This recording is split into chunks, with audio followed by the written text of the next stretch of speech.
Hey guys, welcome back to the Kia EV6 GT, and this is my last night with it, and I just wanted to do a wrap-up video actually, because I don't normally do these, but I have so much to say about this car, and I've had such a fantastic week with it that I just want to do a quick little wrap-up video with it. I'm going to give you a quick tour of the exterior before this camera dies one more time, but I just love the looks of this thing so much. It's such a cool looking car.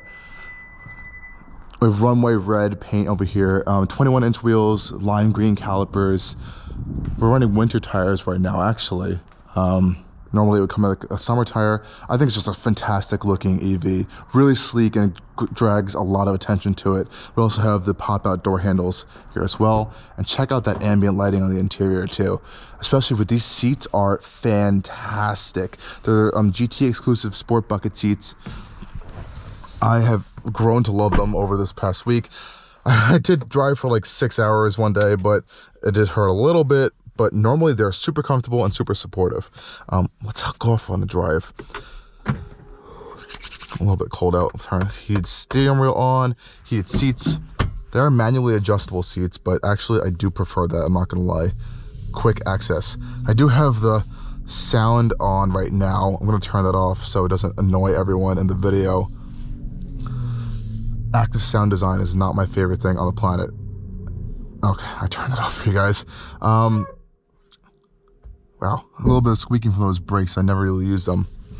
And this is interesting. We're at 22% stated charge, and normally the full power comes in at over 70% stated charge actually. So let's see what happens in GT mode.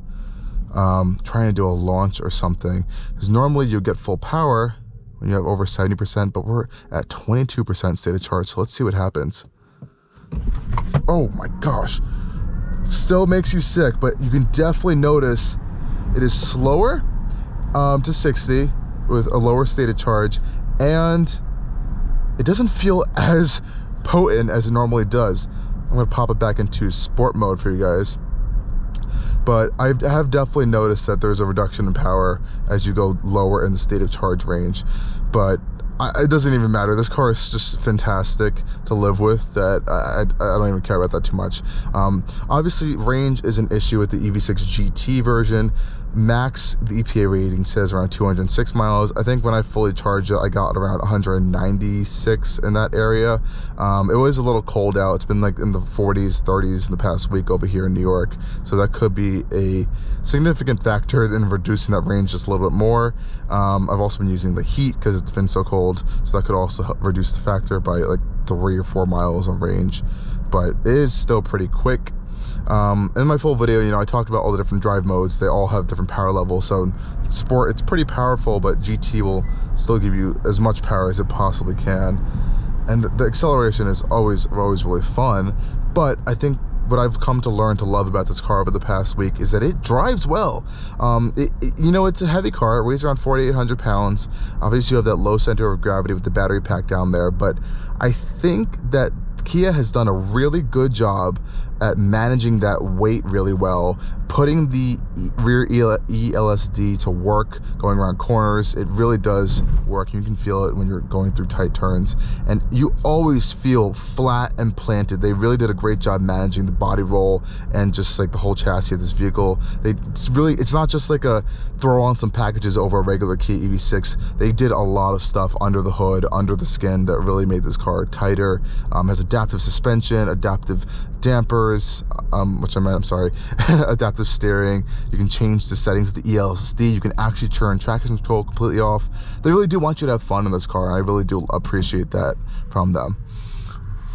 And boy, have I had fun over this past week on the EV6 GT. It is a blast to drive.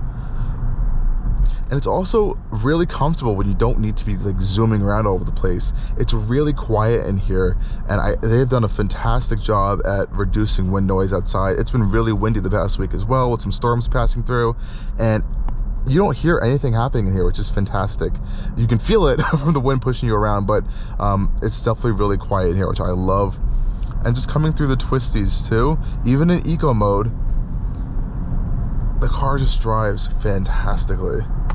You always feel confident and planted. And the steering in this car is pretty quick actually, and direct, which I like.